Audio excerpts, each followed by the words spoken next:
नमस्कार, 21-24 देख रहे हैं आप पर। मैं हूं आपके साथ साहिब। देखिए, भारत के प्रधानमंत्री नरेंद्र मोदी बिहार के सिवान जिले में आते हैं और जनसभा को संबोधित करते हुए प्रधानमंत्री ने बहुत सारी बातें कही। जहां प्रधानमंत्री ने कहा कि एनडीए की गारंटी चलती है बिहार में, पूरे देश में भाजपा और मोदी की गारंटी चलती है। देखिए, प्रधानमंत्री हमेशा इस बात को जिक्र करते हैं कि कम से कम 80 करोड़ गरीब लोगों को मैं अनाज देने का काम कर रहा हूं, उनको मैं भोजन देने का काम कर रहा हूं। और इस बार जब प्रधानमंत्री बिहार आते हैं तो बिहार आकर के जो है विरोधियों पर कस के गरजते हैं, कस के बरसते हैं और साथ ही में जो है ये दावा करके जाते हैं कि मोदी है तो मुमकिन है। जी देखिए, बिहार जब प्रधानमंत्री आते हैं, जनसभा को संबोधित करते हैं तो प्रधानमंत्री कहते हैं कि 3 करोड़ पक्के मकान की सौगात देने वाला हूं मैं। आपको बता दें कि प्रधानमंत्री आवास योजना के तहत जो है गरीब लोगों को मकान बनाने के लिए, पक्का मकान बनाने के लिए राशि दी जाती है और बिहार के कई गरीब लोग इसका लाभ भी उठाया है। हालांकि और भी ऐसी बस्तियां हैं, झुग्गी झोपड़ियां हैं जिनको जरूरत है और प्रधानमंत्री कहते हैं कि 3 करोड़ पक्के मकान बनाने की सौगात जो है मैं बिहार को देने वाला हूं। और वो कहते हैं कि खुशी इस बात को होगी कि अधिकांशतः जो लाभान्वित जो लोग हैं वो महिलाएं हैं। महिलाओं से हमारा लगाव जो है वो एक अलग ही है। साथ ही में आपको बता दें कि तीसरी बड़ी अर्थव्यवस्था जो है भारत बना है। जहां भारत तीसरी बड़ी अर्थव्यवस्था बन गया है, इसको लेकर के प्रधानमंत्री कहते हैं कि जमीनी स्तर पर कैसे बिहार का विकास हुआ है, जमीनी स्तर पर कैसे भारत का विकास हुआ है। यह सबसे बड़ा उदाहरण है कि भारत तीसरी सबसे बड़ी अर्थव्यवस्था बन गया है इस पूरे विश्व में। यानी कि केवल 2 ही ऐसे देश हैं जो कि अर्थव्यवस्था के मामले में हमसे आगे हैं, अन्यथा भारत जो है तीसरे नंबर पर काबिज हो गया है।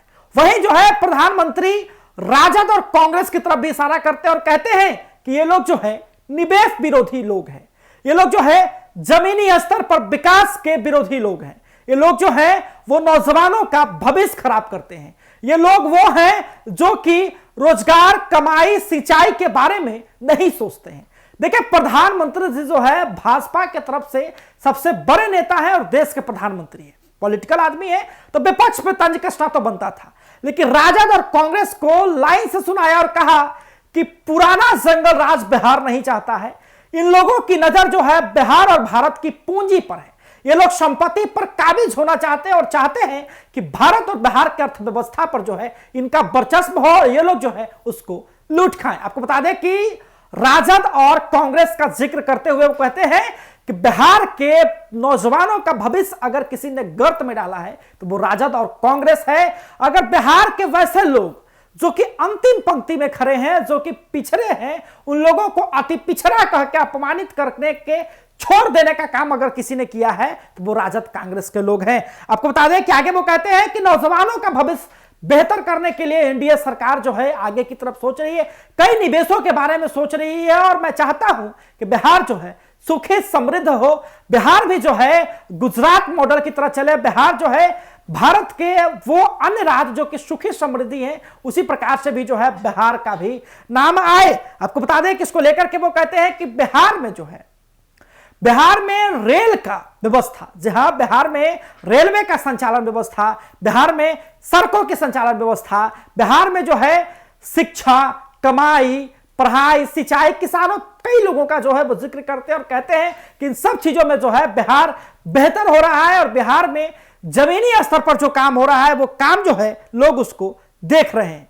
जहां आपको बता दें कि इसको लेकर के भी जो है वो कहते हैं प्रधानमंत्री कि बिहार को अब एक समय है, एक मौका है इस बात को तय करना है कि बिहार को विकास जमीनी स्तर का चाहिए या वो लोग चाहिए जो कि राजकुमार बनकर के अपने महलों में बैठे हुए हैं। जहां प्रधानमंत्री स्पष्ट तरीके से कहते हैं कि बिहार खुद अपना भविष्य डिसाइड करेगा, क्योंकि बिहार और भारत में जो है एनडीए की गारंटी चलती है, मोदी की गारंटी चलती है। जहां ये सारे त्वरित विश्लेषण बातें जो है प्रधानमंत्री के दिए हुए लंबे चौड़े भाषण का ही केवल एक अंश है। हालांकि आप क्या समझते हैं अपनी प्रतिक्रिया में कमेंट बॉक्स में जरूर दें। फिलहाल धन्यवाद। आप 21-24 देख रहे थे।